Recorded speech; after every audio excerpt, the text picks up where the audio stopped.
Hello, Eben. Hello, Bob. Great to see you. And we're taking on a topic today that's of extreme importance and extreme difficulty. We didn't yet organize ourselves in a final way because we haven't drawn our final conclusions. So we're going to have a conversation. You think that's a good idea? Absolutely.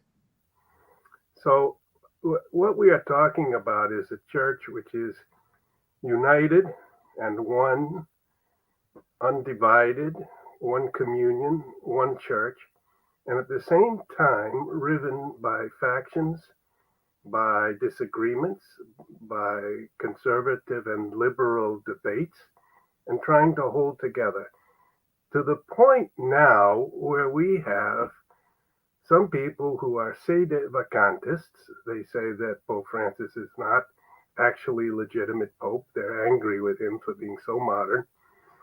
And they actually go forward beyond that and say even the prior popes were modernist, even Benedict, John Paul II, John Paul I, Paul VI, John the 23rd. Usually they stop there and say Pius XII was the last authentic pope.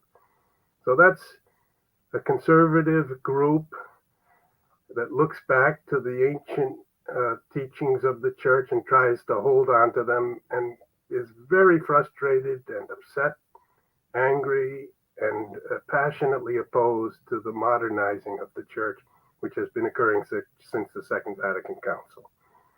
And then we have some people called benevacantists who think everything was all right, more or less. Paul VI held the line with Humanae Vitae, and never wrote another encyclical, didn't really ever proclaim anything heretical in any way. And then John Paul I died very quickly, and Pope John Paul II came in, was regarded as quite conservative in many ways. Some people will criticize his gathering at Assisi in 1986 as sort of syncretistic in some ways, less Catholic, less focused on Catholicism than prior popes.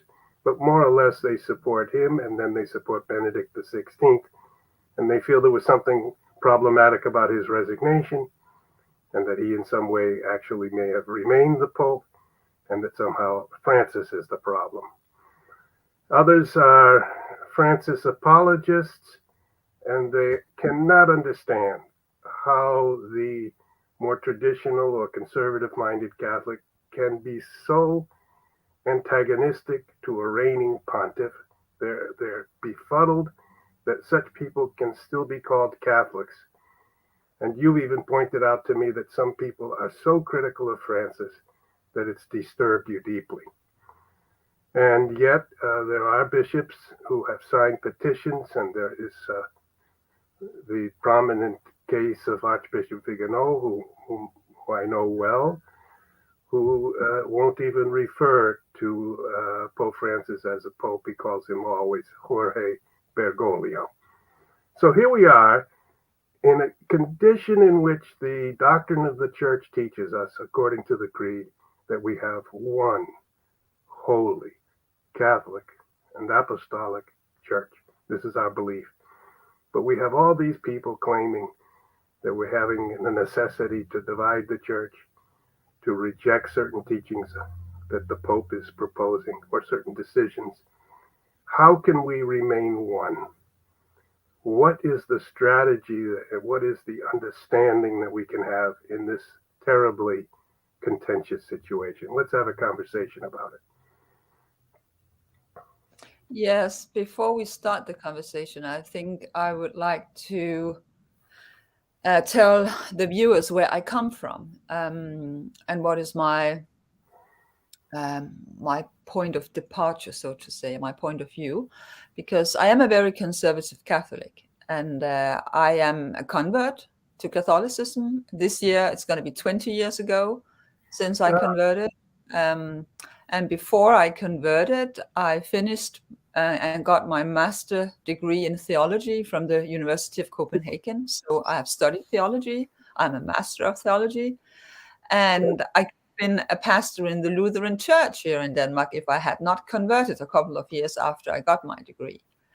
So I am, and the reason why I converted was because I think that the Danish Protestant Church, which is a state church, is far too secular and too modernist and too modern. That there is absolutely no absolutes anymore. You can just interpret the gospel as you please. And the Danish state church was one of the first, or I think it was the first church in the world to allow same-sex marriages. So I didn't want to be part of that church. That was one of the reasons why I converted. Not, of course, not the only one, but I'm very conservative, and I often go for the Latin Mass, the Tridentine Mass, which is being celebrated here in Copenhagen every Sunday at 6:00. And I go as much as I can. I love that liturgy. I think it's really holy, and I feel really extremely at the center of what is ultimate, transcendent, and that you really understand the sacrifice of Christ. And I have come to love that. And when I go for the Novus Ordo masses, when I see people receiving communing in the hand, I feel quite disturbed. I don't like to see that anymore. I think the right way to receive communion is on your knees and on the tongue. So I'm very traditional. So of course I have been watching all these, videos and talk shows with very traditional Catholics on YouTube, criticizing Pope Francis. And everybody knows the church militant. Michael Boris was very critical towards, modernists and Pope Francis, and the Remnant, Michael Matt, and of course, Taylor Marshall, all these guys that are very critical towards Francis. Yeah. And it's very easy to get carried away because they're very polemical. I am a debater myself, and I used to be in all sorts of debates here in Denmark. I've also done things in English, so I know exactly where they come from. But lately, I feel rather disturbed because coming from a Protestant culture, I was raised with the idea that the Pope was, really a total evil thing, that he was a hypocrite, and it was absolutely not Christian to have the idea of a pope. Even when I studied theology at the University of Copenhagen, the whole Protestant approach was extremely anti-Catholic and very much against the Pope. So I was raised with that kind of rhetoric. And when I listen to these guys, they remind me more and more about my old professors at the University of Copenhagen that really hated the Pope. When John Paul II visited Denmark in 89. Such a fuss. One of my professors, which was ultra Protestant, and he has been writing a lot about Martin Luther, he said that the Pope Pope John Paul II should not be allowed to give a sermon in the main cathedral in Copenhagen. And everybody who is baptized in Denmark are allowed to go into a church and be invited and to give a homily or a sermon. Every baptized person is allowed to do that in this tradition. He was not allowed to do that. And they said he should really just be met with like a slap in the face and a cold shoulder. It was just a scandal when he visited Denmark at that time. But, listening to all these very traditional Catholic voices, they remind me about that. And I'm getting more and more worried about that they are actually, even though they try to be extremely ultra-conservative Catholics, that they're becoming Protestants in the way that they go against Pope Francis. And because I come from a Protestant culture, I can see this kind of devil in the detail. And I think we have to be extremely cautious within the Catholic circles that we're not becoming Protestants in a kind of traditional Catholic, or that we're trying to really be hardcore traditional conservative Catholics, but ending up, being Protestants, being against the Pope. So that's what I'm concerned about. I'm not saying that I don't understand the way they criticize Pope Francis, because there are also things that I'm concerned about in his theology. But I also think that, but we can discuss that later, that given the opportunity we all have now to set up Twitter accounts and YouTube channels, it's very easy to be bad mouthing the Pope to get clicks, to be a YouTube star. You need to say something that is rather, or something that can attract some attention. And Yeah. the more critical you get, and the more you can expose all the lies and expose all the frauds and all the corruption, the more clickbaits you get. And that's a danger, because then it becomes pride and vanity, that you are the voice that is telling everybody what is Catholicism. But that's actually a Protestant way of dealing with theology and the church, that everybody becomes his own pope. So you have all these small popes like Taylor Marshall, Michael Matt, Michael Boris. They're all free small popes. They have their own kingdoms. And Well, that's I think I'm quite disturbed by that, because I don't see that they're very reverent or very obedient. But we can talk about what is obedience, because of course you always have to obey God more than men, like St. Paul says. So if the Pope is really heretical, of course we are allowed to criticize him. But I think that they are turning and twisting whatever Pope Francis is saying, to the point where they get sort of their own small kingdoms, and they're all their own sorts of diocese. So I think it is a very, very sensitive issue, and I think that maybe a lot of very well-intentioned conservative traditional Catholics that don't understand that they could end up doing like the Protestants, and that's what I'm quite concerned about. all right. Well, even as usual, you've cut to the chase. You've spoken in a profound way. And we have someone here, anti-gravity pop. Those guys are absolutely not becoming Protestants and do not hate the Pope. They very rightly hate what he is doing to the church. Well, this is what we're exploring right now. Because what you're saying, well, here's a second comment. No one wants to remove Francis. What everyone is worried about is how to stop this craziness before the world assumes you can change Catholic dogma.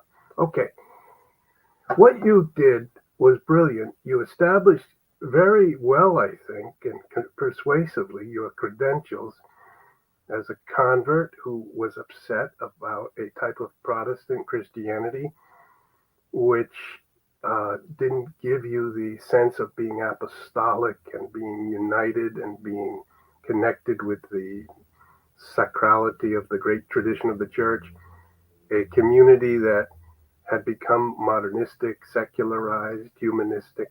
So you converted 20 years ago to the Catholic Church, and you presented examples of how conservative you are, and you love the whole Latin Mass, and therefore you have credentials, bona fides, to speak about this present crisis we are facing.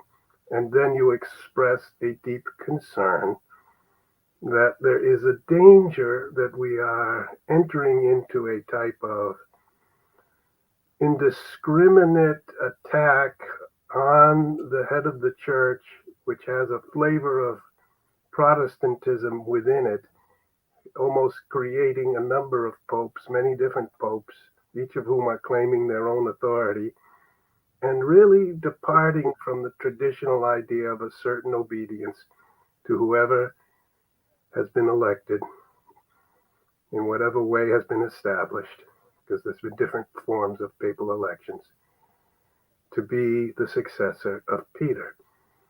So you've set out the question, and then we had a couple of reactions already that discontented with us for not understanding the question sufficiently. But we do understand. It just takes time to lay all the cards out on the table. One key issue is the question of doctrine itself. We know that in the early church there were divisions over doctrine, and the popes had to enter in and make decisions, and they were the final arbiters. But there were heresies of all types. There were Gnostics. There were Manichaeans. Augustine was a Manichaean as a young man. There were Pelagians. Augustine fought against Pelagius, who argued for the human ability to act without grace, out of our own profound human dignity. And Augustine said everything we do depends on God's grace. And that became the Orthodox teaching, and Pelagianism was condemned. So theological fights and debates and battles occurred for centuries. Arianism was perhaps the greatest. The followers of the priest Arius believed that Jesus was really very, very good, a great prophet, holy man, but not the Son of God. And that became a majority position in the church. But the popes held fast. Athanasius, alone against the world, held fast. Athanasius contra mundum. And the church finally defined the divinity of Christ and avoided this type of departure from the apostolic tradition, which threatened the church in the 300s. And St. John Henry Newman said it was one of probably the greatest heretical threat to the church of all time. And then we had two great divisions in the church. Among all these theological battles and heresies, we had two great schisms. The first being the East-West schism of the Orthodox and the Catholics in 1054, which I think never should have occurred. We've been working hard to try to overcome that by meeting and talking. The second was the North and South, was the Protestant Reformation, and also in many ways was tragic and perhaps could have avoided occurring if some different decisions had been taken. But now we face a very grave problem in that many people would love to see the Catholic Church shattered. And the danger, in my opinion, is that if we were to say there's the two different churches, the traditional and the modernist, and I've written this, it won't stop there. It will end up really, as you described it, with churches following one figure or another figure until we have not two churches, but 200. And in that point, the enemies of the church would say, fine, we've accomplished our purpose. We've shattered the Roman Catholic Church. So we're trying, actually, I think, you and I, to develop a third possibility here in which you can protest against doctrinal deviations and departures from the tradition, even if the Pope seems to be teaching them. So you have freedom to protest. At the same time, somehow hold the church together by maintaining a certain respect and honor for the successor of the apostles as another element or part of church tradition which Catholics must hold to. People will object to what I just said, but I think we're saying that we can do both of those things, and that's the third position. What do you think of that? I think that unity is the key of the Catholic Church. And this is what is at stake because of these people who are very angry with Pope Francis, and they sort of yell and scream all over social media.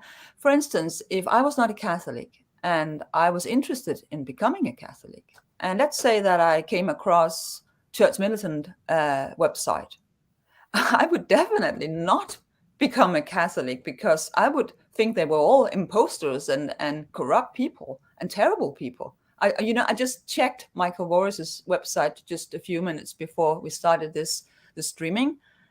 And if I was not a Catholic and I saw that, it's like a tabloid, just really saying nasty things about the church, nasty things about the Pope. So I would say, oh, these people, they're really in a very, very critical situation. I don't want to be part of that community.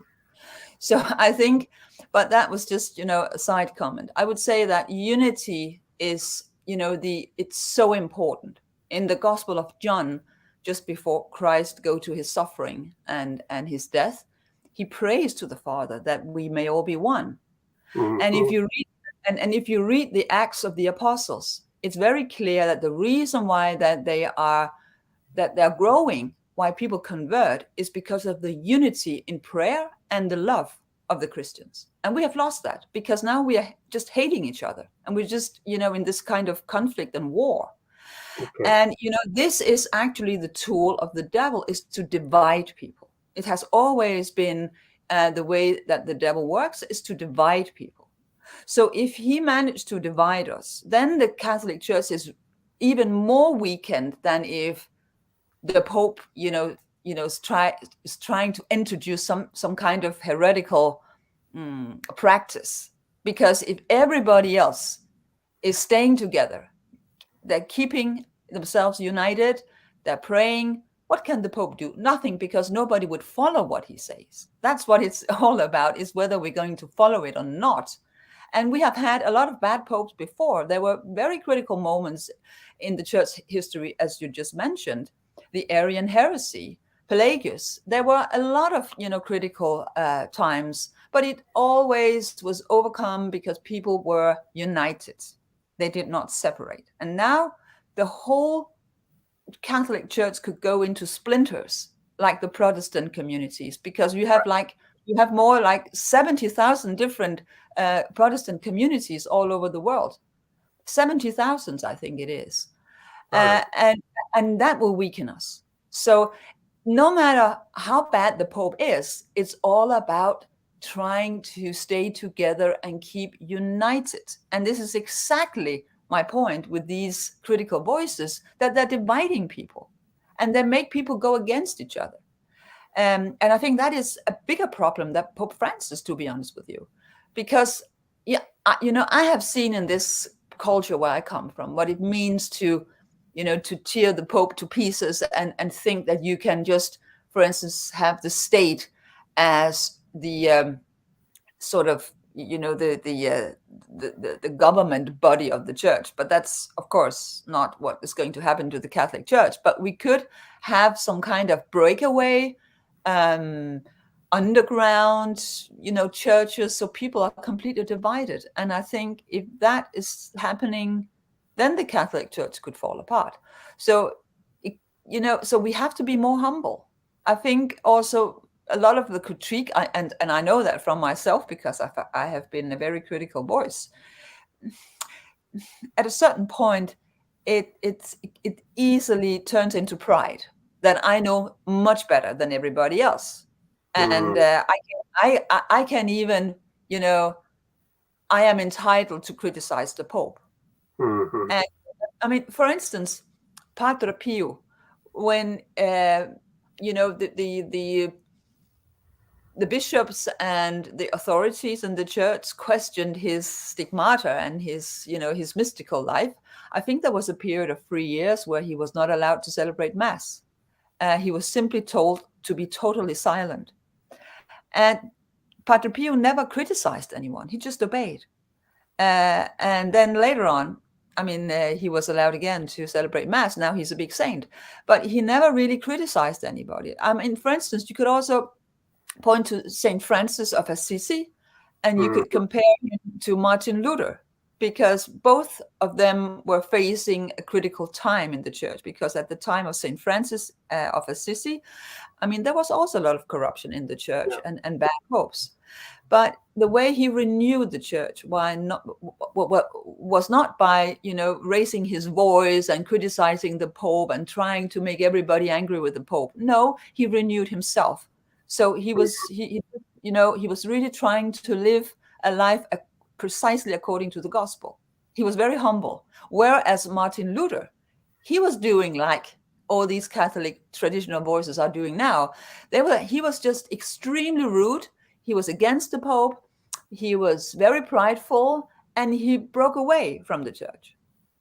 So I think this is exactly I think there are these two ways. Either you go the way of Saint Francis, which will keep the church united and renewed. Otherwise, you'll do like Martin Luther, and you're going to create division, and it's going to weaken the church enormously. So Hmm. I think we have to be aware of that. That if you criticize and you get divided and you're angry, and you think that you are entitled to criticize even the Pope, um, it is really a danger to the unity. And I think the unity is what is at the heart of Catholicism. All right. Even you've started to sketch a kind of proposal for passing through this period of turmoil and of anger by humility and almost a mystical path wedded to the concept of the fulfilling the last prayer of Jesus, which you mentioned on the night of the Last Supper. He said, he prayed to the Father in front of his disciples and said, Father, I pray that they may all be one, always, that they may be united. So there will be voices which will say, of course, that there's a danger of some type of takeover, of a departure from doctrine, and therefore the church would be undermined and taken away from its apostolic tradition. So it must be fought, denounced, cried out against. And this is what we're having.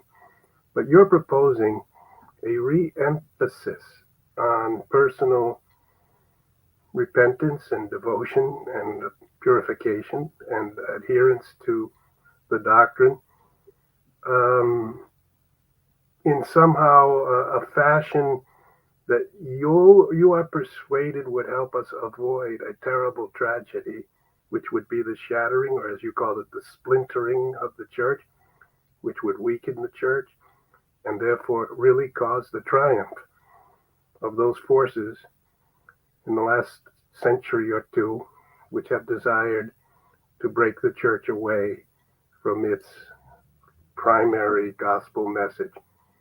So you're calling, I think, for a Christocentric renewal of personal devotion, which will, in a sense, ride through whatever is occurring as the world attempts to influence the church, and the church has different responses to that. Is that what you are saying? Yes, and I think there's one question I think all Catholics should ask themselves is, why do God allow us this kind of pope at this particular time in history? You know, there is a saying when it comes to politics, that people get the leaders they deserve.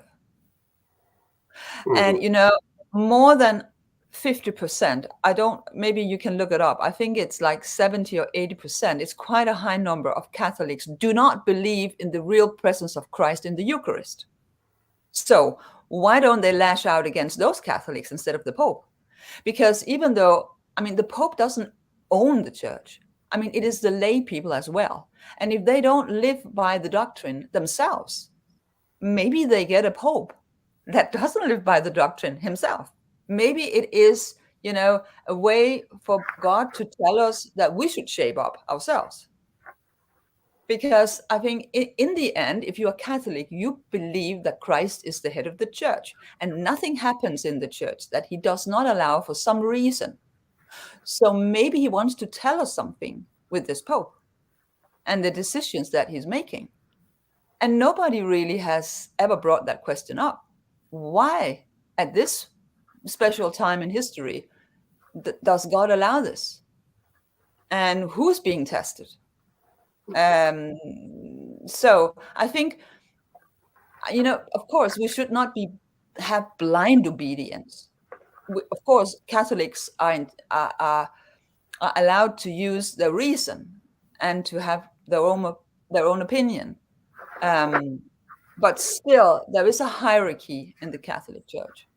And if you don't like that, you become Protestant, because this is what Protestantism is all about. All right. And many of those very traditional Catholics, they could go into fundamentalistic Protestant circles that are also very critical towards the Pope. So maybe that would be, better for them. I don't know.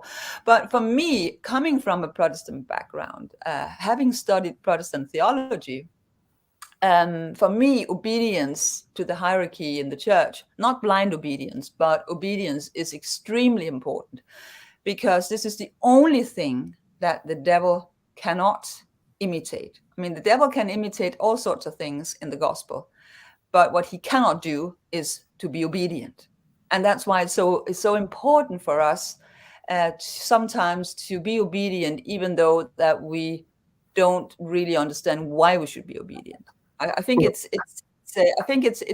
but in our time where everybody is, an individualist to a certain point, because we're all that in our time. People are very self-centered, extremely egoistic, and everybody's just doing what they please. And of course, Catholics are very influenced by that culture as well. Obedience is really a struggle today. It's really something that is really hard, because nobody is very humble in our society in general. But I think it is a very good lesson for us to think about that, for instance, if you go back to the Arian heresy, most of the bishops were on the side of Arius. It was the lay people who were, living the faith as was the tradition at that time. And because the lay people, really lived out the faith, it survived. So, Pope Francis can do whatever he wants, but if people are still living according to the tradition, it will have no effect, and we will overcome.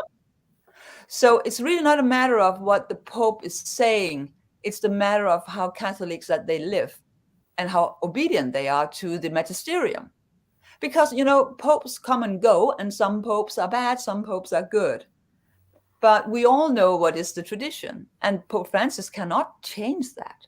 But these, very seductive voices, I would say, from these traditional Catholics, they can seduce people into disunity and into rebellion. And that's even worse. Okay, so you've stated a strong case. I would call it a cry from the heart, a cri de coeur, where you are saying you love the church, you want the church to remain united, and you're concerned about the church being torn apart. And this process is visibly occurring with tearing Pope Francis apart. So that's the first conclusion, really, of our conversation. Let's take a look at a couple of cases. And we are still saying, both you and I, that we're groping ourselves to come to an answer here. Because of course, we want to stick and obey the apostolic tradition, the truth of the faith, the true gospel. And at the same time, we recognize that woven into that tradition and dating back to the words of Christ himself is a profound respect for the successor of Peter, for the Pope. So it's difficult for a sincere Catholic to completely reject the Pope. And so let's look at a couple of cases. I thought we might start with Catherine of Siena and Bridget of Sweden, and I kind of regard you as someone who emerges from Bridget of Sweden's tradition. You read about her as a child. You have some type of devotion to her. And what did they do in their time? How did they treat? Here's Bridget of Sweden. Let's go back to Bridget. 1303 to 1373, she lived 70 years. She's a saint. She came from Northern Europe, from Scandinavia, where you come from. She founded a religious order, and she dealt with the popes of her time who had all fled from Rome or migrated from Rome following the first one who did so, and stayed in Avignon, France for 70 years, from 1307 to 1377. So Bridget of Sweden never saw the popes in Rome at all. What did she do? She wrote a letter to the Pope, and some men very close to her, some monks, some priests, went to the Pope in Avignon to give him the letter. St. Bridget did not went herself, and the Pope did not care about the letter. He stayed in Avignon. But I think what is the difference between St. Bridget and the voices we see today criticizing Pope Francis is that she was commissioned by Christ to write. I mean, Christ told her what to write. It was Mm-hmm. not her own idea. It was not her own idea. I mean, she did not just set up a Twitter account because she was angry and then just started, blaming the Pope for all sorts of things. It was because it was a divine call, and she saw it as her duty towards Christ to do it because she was told to do it. And the same with Catherine of Siena.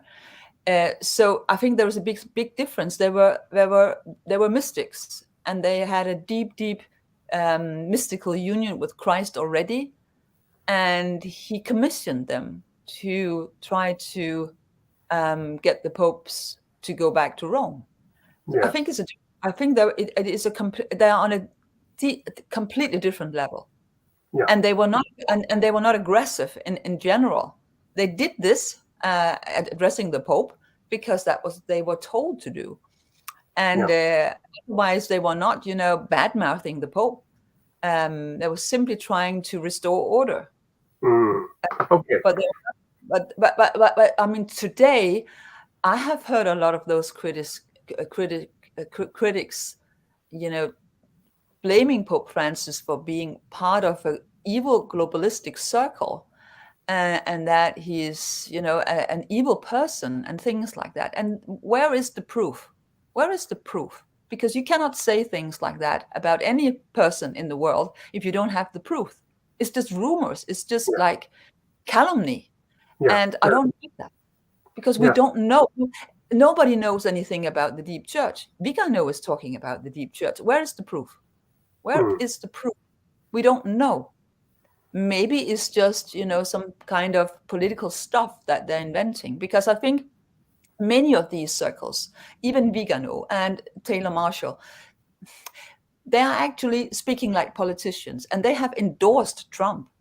Now Taylor Marshall is running for office. He wants to become the president of the United States. I'm not joking. In 2024, he's going to run for office.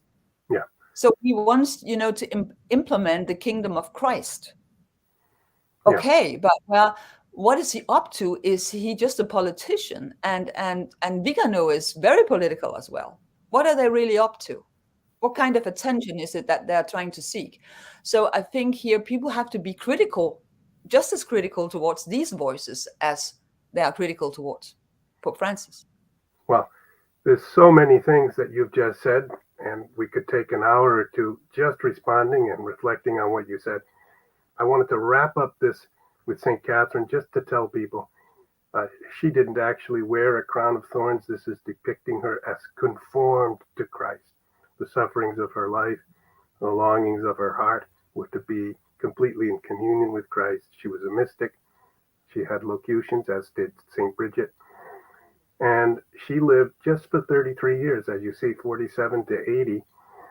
But she did see the Pope's return to Rome, and that was one of the great tasks of her life. She did, like Bridget, repeatedly ask the Pope to have the courage to not be weak, to not be somehow dependent and corrupt on the King of France, but to come back to Rome where the See of Peter was located.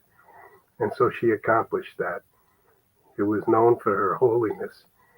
So the next thing you started to say was the politicization of religion, and it's always a danger and always a threat.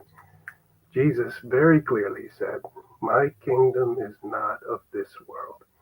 And I really believe strongly that the supernatural element, where we transcend this mortal life and we are in communion with those who have passed away before us, like our parents and others, in a real way, and we believe we will be together again in eternity. We give all that up if we focus entirely and obsessively on the problems of this world.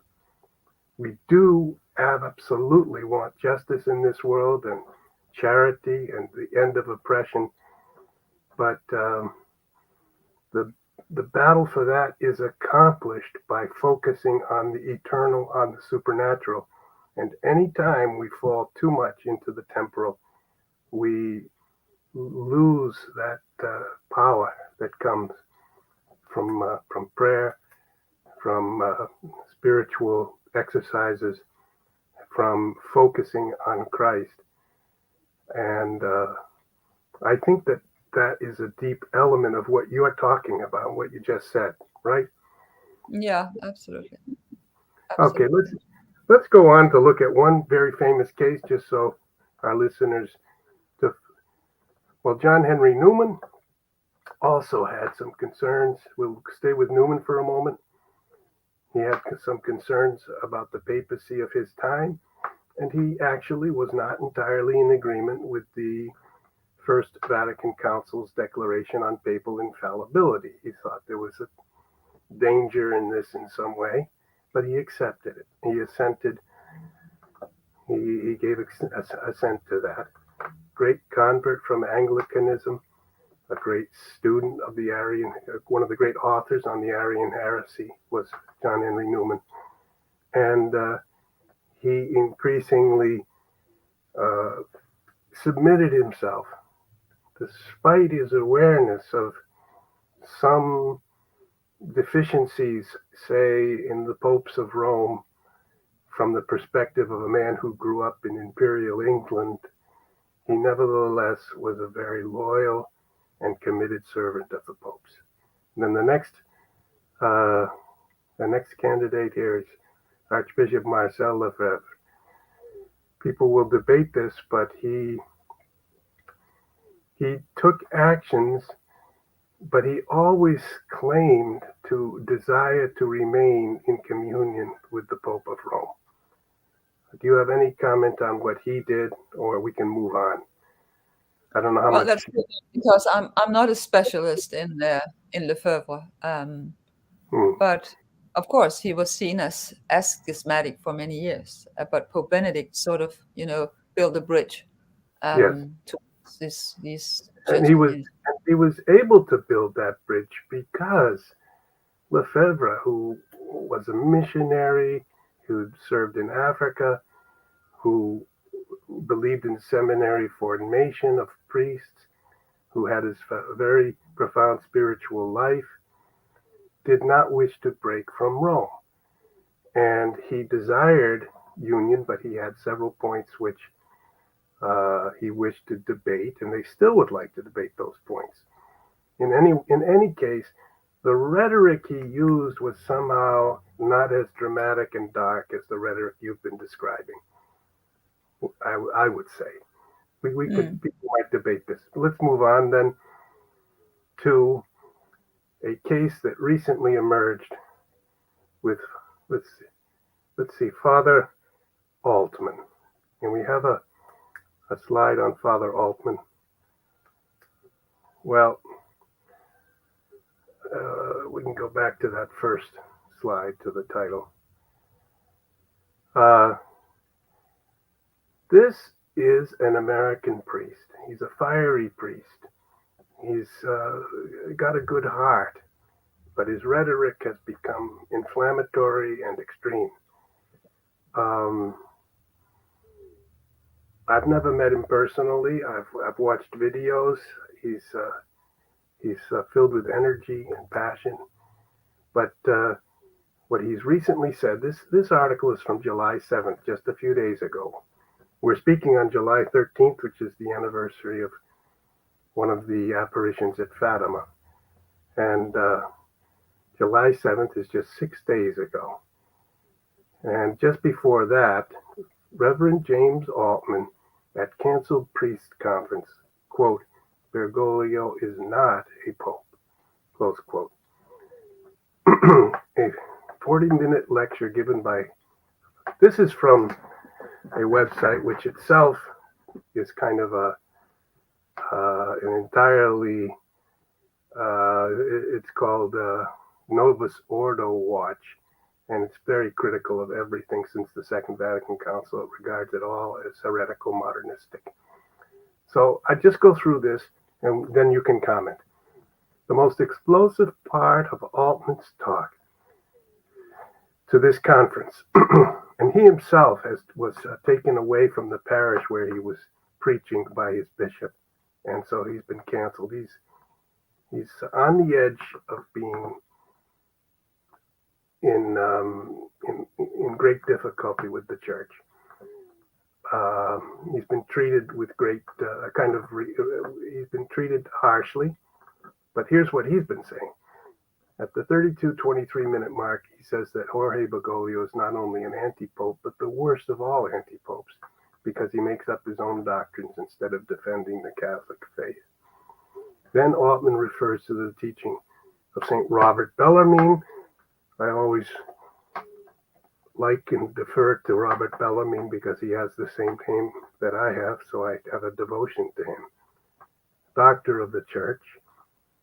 He lived in Milan, Italy in the 1500s and was kind of a prominent figure supporting the reform of the Roman Catholic Church through the Council of Trent in the face of the challenges of the Protestant Reformation. He said that a heretical pope would lose the papal office automatically on account of his own words and actions without a church judgment, if those actions are heretical. It doesn't say that. Just for the sake of accuracy and getting the complete picture, we will add that Bellarmine also explained that he did not believe a pope could become a heretic. That is, he did not believe God would allow such a thing to happen. And if he did, it would only concern the Pope in his capacity as a private individual, not as the head of the church exercising his magisterium. So there's already a contradiction in that statement, which I presume is inside the writing of Bellarmine, that he didn't believe the Pope could become a heretic. But if he did, so he didn't believe it could happen, but if it did, it would only be in a private matter for the Pope, for the Pope's soul. So we can set aside these quotations from this article now and just reflect on the situation of this passionate priest who is given his life to the priesthood, wishes to be a priest, to save souls, to work with Christ, but has been taken away from his parish and is now denouncing the Pope. What do you make of this? I don't know why he has been taken away from his parish. I don't know what is the course. What is his? Well, one lecture that he gave is that one homily, which is on the internet under Father Altman, that no Catholic could vote for a Democrat because of the position of the Democratic Party in favor of ready access to legal abortion. He said this is impossible to reconcile with Catholic faith. Yeah, but as you know, one of the first things I learned when I became a Catholic was if a Catholic priest came with a political statement, he was finished. He cannot endorse any kind of political candidate. That's not, I mean, you also had that problem in Latin America with the liberation theology that, actually priests got excommunicated. So I think it is in line with the teachings of the church. You cannot endorse as a priest a particular political candidate. You're not allowed to do that. So that was not prudent. I mean, he shouldn't have done that. He should have preached the morality and the teachings of, the tradition of the gospel, but not endorsing a candidate. So I think he actually misstepped at that point, to be honest with you. Yeah. Well, we've gone on a little bit here from the beginning when you said that you were rather conservative and you embraced traditional positions and the traditional liturgy, then that you concerned about the rhetoric and the sort of divisive anger of the critics of Pope Francis. And we drew from that you are proposing a return to a kind of Christocentric humility that would preserve the faith no matter who is the Pope, and that you think that that's a safer path to take than the path of denunciation and angry disobedience. And I'm wondering if we can draw this together for this particular program today into some type of conclusion. And we can come back, because all these questions are going to come to a further head as we approach the October Synod, under the terms also of a new prefect for the Doctrine of the Faith, who says that we have to possibly reconsider for things like the blessing of same-sex married couples by the church, something that has been rejected by the prior head of the and officers of the Doctrine of the Faith. As if in the coming months the church may finally face a direct possible change in our doctrine about some of these moral matters that would be approved of by a synod, and then conceivably Pope Francis would then decide in a way that would be a challenge to our ability to regard him as in keeping with the tradition. This is just a moment now when we have 3 months still before any of that happens. And it hasn't happened, and it may not happen, but we will continue, certainly in the fall, to face similar questions about the extent to which we should be obedient to the Pope or resist him. Yes, yes. Where do you want to, what would you like to say? That would be definitely horrible, terrible if the Catholic Church allows the blessings of same-sex unions. I don't think they're going to introduce same-sex marriages, but maybe same-sex unions. But my point is, what is the right approach to go against it? Because I would like to leave this with an open question to Father Altman. Is it the right Catholic teachings to pass judgment on a pope from a priest saying he's not a pope? Is that the right Catholic teaching? Is that the right approach? Or is there another way for us lay people to go against all this, with St. Francis of Assisi in mind, and not the Lutheran way? I think this is, something that we need to address to the lay people. Because of course it's going to be terrible and totally wrong if they are introducing the blessings of same-sex unions. Don't get me wrong on that. But what my concern is how we respond.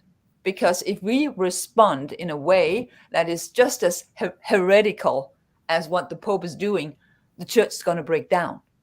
So maybe now the lay people has to take on some kind of responsibility, like with the Arian heresy, and do something else than just, just to rebel against the Pope in a kind of political way. Because I think many Catholics now, they start to see the church as another democracy. You can just vote out the Pope.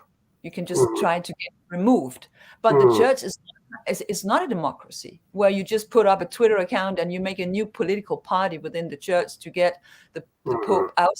You can't do that. You just can't do that, because we're not a democracy. So we need to go about it with other means, maybe spiritual weapons, like they did in the past, like St. Francis of Assisi did, and the lay people during the Arian heresy.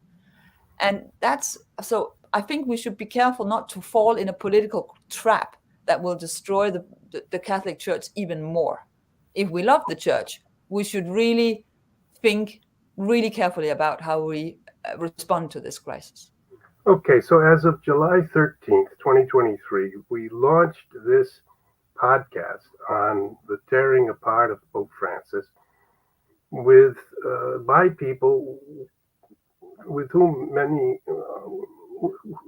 with whom we agree on many points, but yet we are warning ourselves and them that there's a danger looming over us, that by somehow not finding the right path to confront this terrible crisis will make it worse. And so we've launched it with this first program. We've got 3 months to try, through reflection and through the help of others.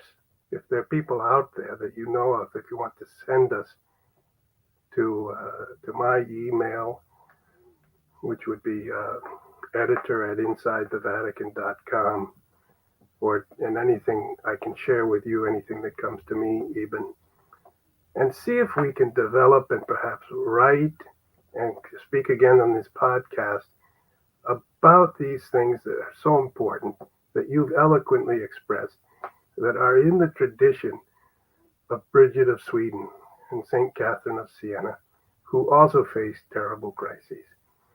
And therefore, we intentionally decided to put this program together and have a conversation about these matters, not because we can resolve them or have pat answers to them, because they deeply concern us.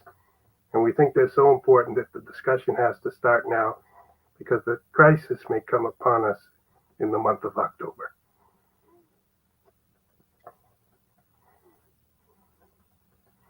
Do you have any further reflections that we can? No, I think I think this is not the last time we have been addressing this, and I think now, when all the bishops are meeting for the synod, we really have to talk about this topic and address this issue about the lay people's response to this. That we're not creating a new sort of reformation, a new division of the church, because the church has been divided before. So it could be divided now into, traditionalists and modernists or liberals. So we have two different churches.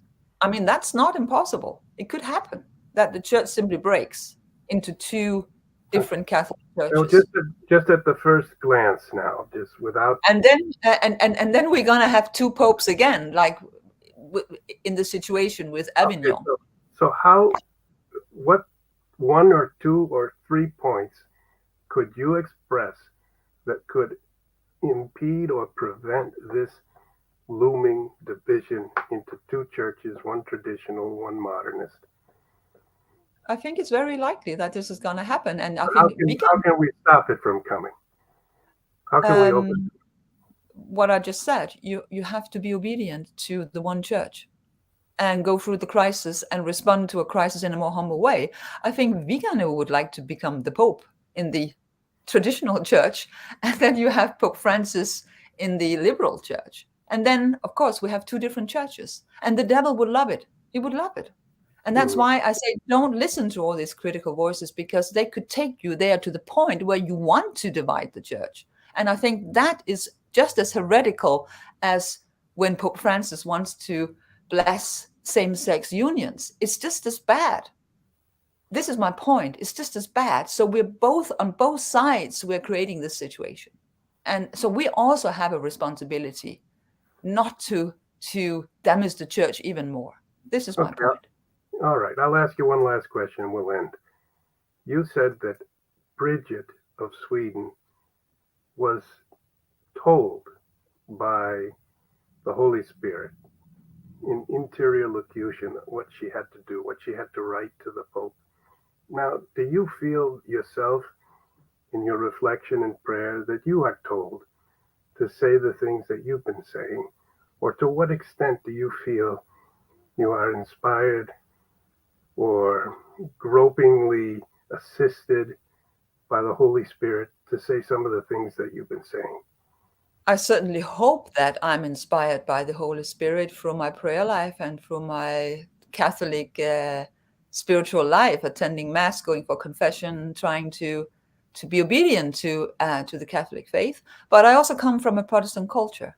So maybe that's why I see the warnings and the dangers even more than, people that are born and raised Catholics, because you don't know Protestant culture, but I see it very clearly that we are heading this way. And what I don't like about the synod is also that it's in a kind of Protestant, it's also a kind of Protestant culture that it is trying to create, where you have all sorts of people that wants to, bring in their opinion, and everybody has a say, and so the whole idea of the hierarchy and authority is being broken down. But being disobedient on the other side from the traditionalist doesn't help it. So I think both camps have a problem with obedience and authority, and I think this is really the big crisis of our time. And I see it very clearly because I come from a Protestant background. Well, that was eloquently put once again. I think it's quite astonishing, but perhaps true, that the Catholic Church, since the Council, in producing this synodal culture, now increasingly turning it into ever more democratic form, is seemingly embracing certain Protestant tendencies, which you just expressed because you see them clearly, so that they've brought a kind of Protestant way of dealing with matters of the faith into the church, and presenting it as the Catholic path. So it's rather astonishing and quite insightful of you to criticize it from your perspective. Yeah, and I think that Protestantism is all about division, and that will weaken the church. One of the reasons why the Protestant world is so weakened is because there are all these small churches, and everybody is their own pope. Everybody everybody can be their own pope. They can just interpret the gospel the way they want. There is no magisterium, there is no hierarchy, there's nobody, there is no office for the right teaching. Yeah, so it's all a matter of how you would read the Bible yourself. And if you don't agree with your bishop, you can just create a new church. And everybody in the Protestant world is doing that. So I think that's a statement which we can end this with, that if you're upset with the deficiencies of a pope, be careful what you wish for, because if you take it in a Protestant direction, you'll end up with hundreds and thousands of that same type of pope, rather than somehow moving towards a conversion and a renewal of that office founded by the will of Christ himself. Yeah, but I think many of the critical voices, I think they're praying for the conversion of Pope Francis, but they don't see that they're playing with fire, putting out all this critique all the time, because at a certain point, people are just so upset that they want this division. So you really have to be very careful. Okay, so we must be very careful, and we will come back to this question on repeated occasions between now and October. Thank you, Eben, so much for Thank you so much for having me, Bob. It's always a pleasure. God bless you. And you, Eben, thank you. Join us this September on an unforgettable pilgrimage to Lebanon, the land where Christ walked. This is a pilgrimage you won't want to miss. We'll taste world-renowned Lebanese cuisine, drift through underground grottos, and explore the monasteries high above in the mountains and in the deepest valleys on our way to an encounter with the miracle worker, Saint Charbel, in the land where Christ walked. Join us this fall, September 16th through the 25th, 2023.